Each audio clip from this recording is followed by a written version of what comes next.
All right. Well, good to see everybody didn't leave, even when you knew I was going to teach again. You still stayed. That's good. Oh, was he? Okay. Last week, spent most of the whole class actually just going over the history of James, the book of James, and the author. And just briefly, I'll just say a few things for anybody that wasn't here. We went through the process of how we determined that the author of James was Jesus' half-brother. And so we determined that, and we kind of went through the life that James lived and the advantage point that he had being Jesus' half-brother. And we concluded that they were at a minimum of 9 people that was living in that home. So they were 7, including Jesus, 4 half-brothers, and at least 2 sisters, and could be more. And then we also kind of looked at the situation that when James wrote this letter to the Christian Jews, we kind of spoke of the situation they were in. As he wrote this letter to those Christian Jews, it was scattered out, the 12 tribes. I think we just got 1 or 2 verses there. And he wrote this letter out to the 12 tribes. We think that at that time, the high priest, does anybody remember who the high priest was at that time that this letter was written? It was Ananias. Huh? Yeah. And if you remember, he was not a good man. He was a rule or ruin leader. So he was, persecution on the Christian Jews was really tough at that time. It was either you was well up here being rich or you was dirt poor. There's not much in between.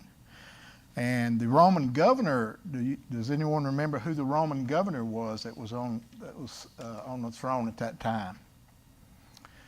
His name was Felix. And if you've studied Felix, he was probably the worst corrupt man that had ever sat on the throne at that time. So they were living under hard times. They was being persecuted, and that's why we start looking at James, especially in this first chapter. He's talking about the trials because that was what was coming at them, and how to seek wisdom, and so forth, and how to deal with these trials and outward temptations and inward temptations. So anyway, that was the setting of this letter. So it's God's divine word, so it also applies to us today, but it helps a little bit knowing the purpose of this letter at the time it was written. So we understand that James was a bondservant of God and the Lord Jesus Christ, and it was written to the Christian Jews. And bondservant, which we are today, bondservants, because we are God's servants and we don't seek out wages. So let me get this up here.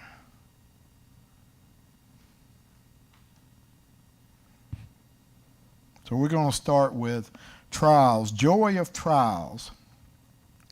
So have you ever wondered, why do they say the joys of trials? How can you be joyous if you're faced today, if we're faced with all these trials and things that come at us? What about that can make us happy? Makes us stronger. Exactly. Something we need, maybe not something we want. Yeah, I don't think I've ever asked for trials, but it will make us stronger. It will make us endure.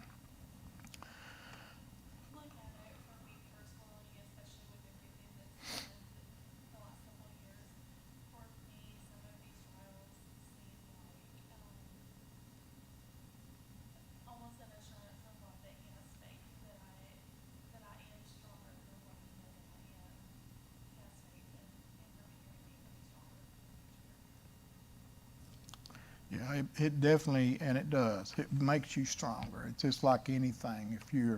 If we're faced with these trials, it's not about what the trial is that comes that way. It's how we handle it. So if we go to God and we have faith and we do the right thing and we endure that, we steadfast and we endure that, the next one, and there'll be a next one.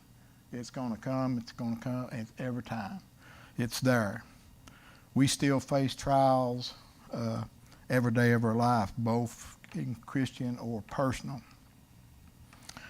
Wisdom of trials, we see that in verse 5 through 8. So I'm going to read 5 through 8. If any of you lacks wisdom, let him ask of God, who gives it to all liberally and without reproach, and it will be given to him. But let him ask in faith with no doubting, for he who doubts is like a wave of the sea driven and tossed by the wind.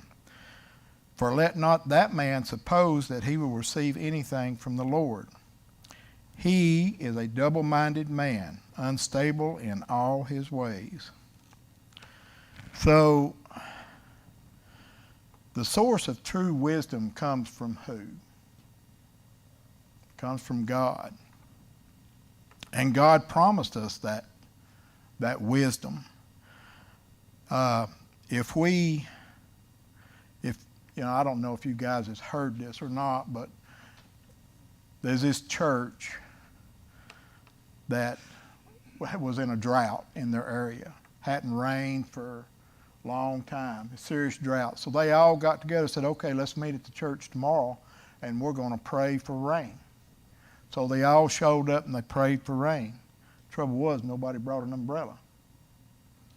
So they had some doubt. So if we go and go into our prayer and we have any doubt in our mind, is God going to answer that prayer? Not likely. It'd just be wasted. We have to go in, when we go into a prayer, we've got to go in knowing his promise and our faith, he'll answer those prayers.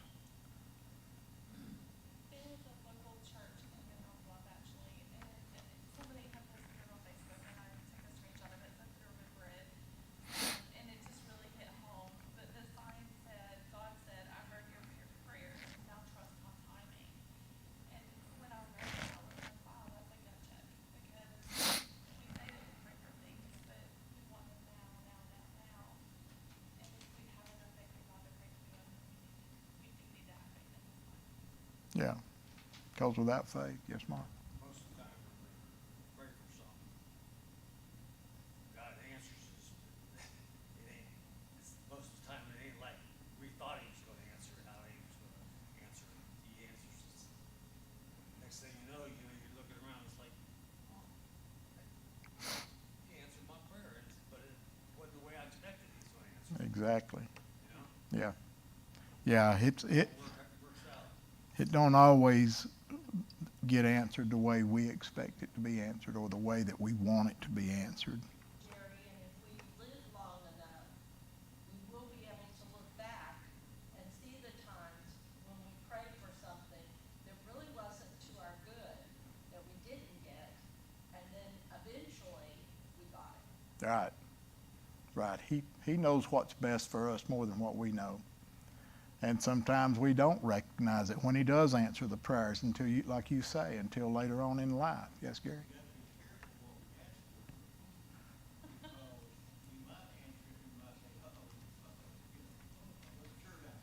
You're right. Can I have a redo on that? Yeah. Yeah. Yeah. So when we go, and it's not about when we go say prayer even here at church or anywhere, it's not about us. It's not about us being eloquent or whatever. We really need to give our prayers thought and really, really go to God in prayer with our heart. It don't matter if it's 5 minutes long or if it's 30 seconds. We just need to be careful. Sometimes I worry about myself. It's easy to get into a routine And then I go up there, and it's like, thank the Lord for today. It's beautiful. Thank you for the opportunity we have to be here. Thank you for the message that's coming. Be with those of our number who are sick.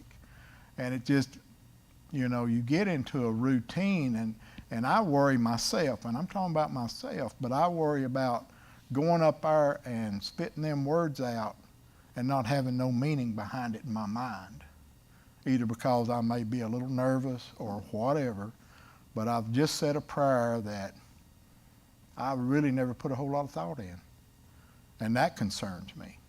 So I try my best to be a lot better at that, and I have over the past few years, that I really search my thoughts, that when I do say prayer, I mean what I'm saying. And I think that's important.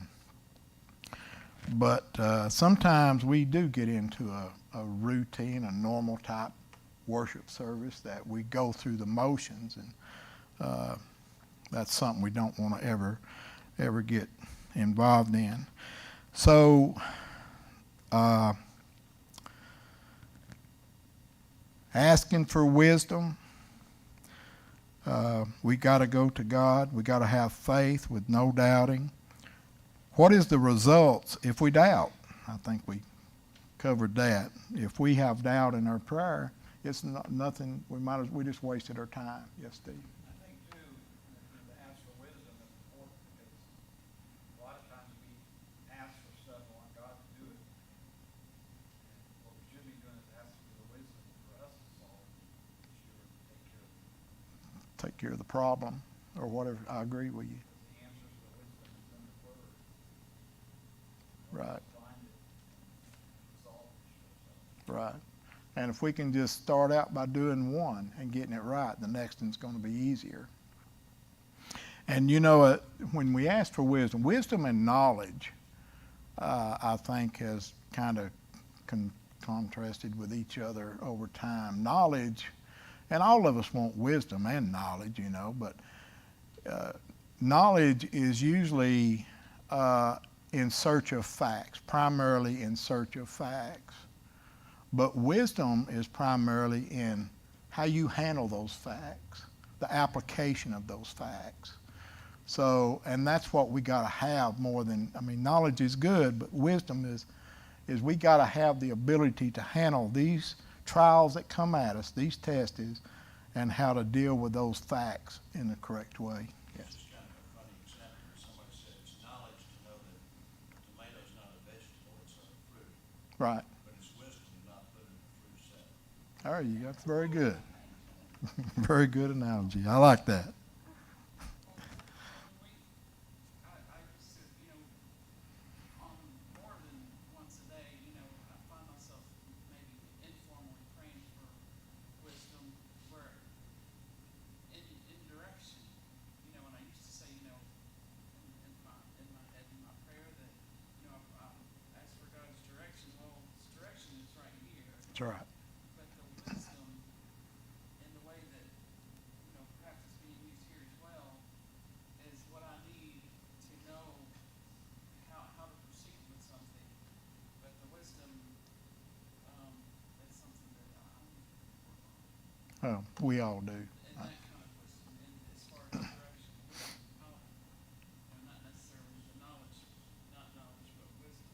Right. Yeah, we all need that. We all can look back at times that, hindsight's 20/20. We could have handled it a lot better. And I've looked at things in my life that's exactly that. The little subnote there I wrote in verse 8, what is the meaning of a double-minded man? And to me, a double-minded man is not a super smart man. Don't mean he's got two minds, but a double-minded man is a man that has a mind of faith, the love of God, wanting to do the right thing, but he also has a mind of the world, that he can't get rid of that. So that's what hinders us in our prayers or going to God or dealing with problems, because we have to have that faith in God, because he's the one that can get us through these tests and trials that's going to come our way. Yes. The last part of that verse says, unstable in all his ways, and that makes me think of somebody who's riding a fence, who's balancing on that fence, Right. and they gotta be wobbly, Yep. they're not stable. Like a drunk trying to walk. Yeah, I agree. Okay, we move to the next one, which is it's short, 9, 10, and 11. Let the lowly brother glory in his exaltation, but let the rich in his humiliation, because as a flower of the field he will pass away. For no sooner has the sun risen with a burning heat than it withers the grass, its flowers falls, and its beautiful appearance perishes. So the rich man also will fade away in his pursuits. Okay.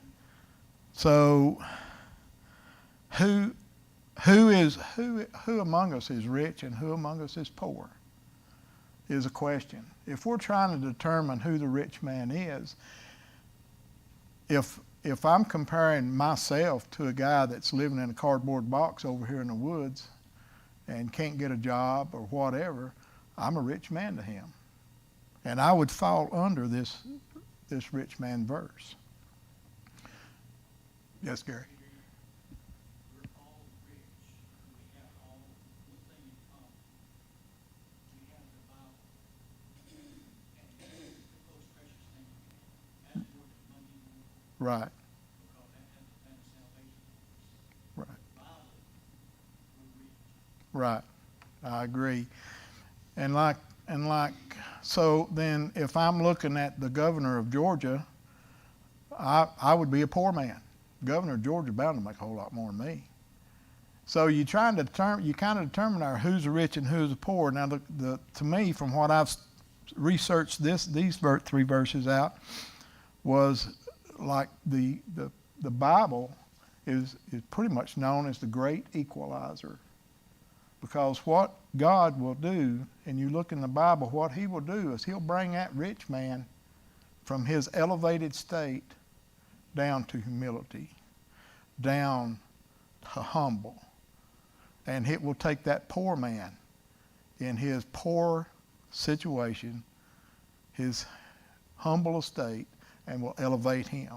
So the scriptures, when we study them, it will equalize. He's going to bring it. Each man is created equal, and that's going to happen.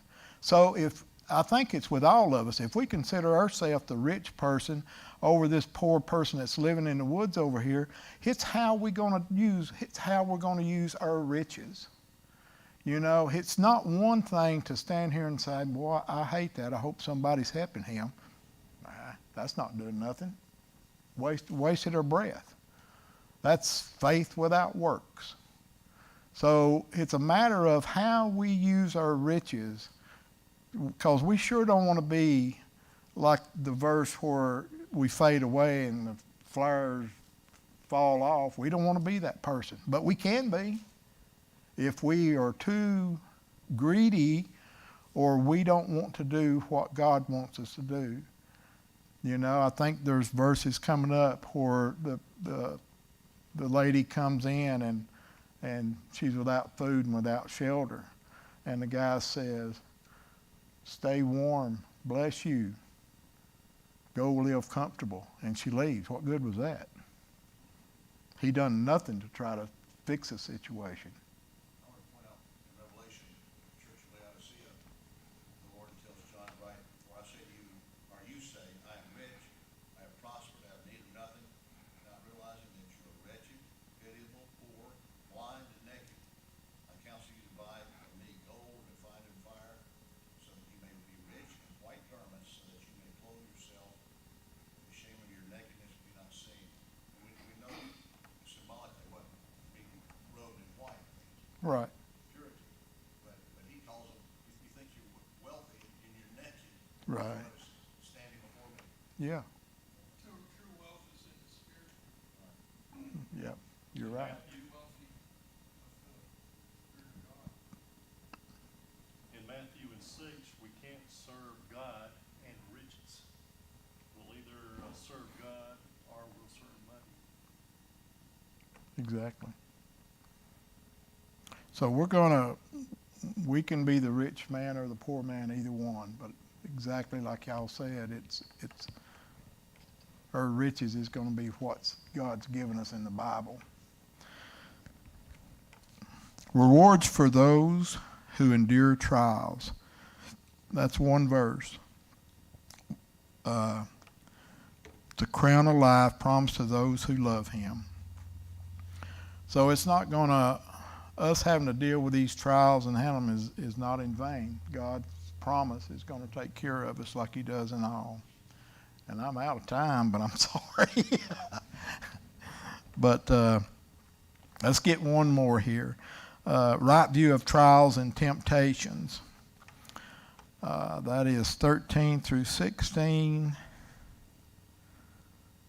Let no one say when he is tempted, I am tempted by God. For God cannot be tempted by evil, nor does he himself tempt anyone. But each one is tempted when he is drawn away by his own desires and enticed. Then when desire has conceived, it gives birth to sin, and sin, when it is full grown, brings forth death. Do not deceive, my beloved brother. Do not be deceived, my beloved brother. So, and I'm sure people's heard that, and I don't know if I've ever, I hope I never have, but who knows when I was a kid, but blame God when something happens. You know, God don't tempt us with evil. Never, ever. Who's the tempter? Who's the person that tempts us with evil things? Be Satan. Exactly. So God only sends us good gifts. Exactly. But then we always have this habit of blaming, putting the blame on somebody else. This is why this happened or that happened. I've seen a confession here a while back that, you know, that the confession was sorry that they sinned, but that's because he's a pack of liars over here or something like that. So you're blaming that on something else. That's not a true confession. As far as I'm concerned, that's no confession.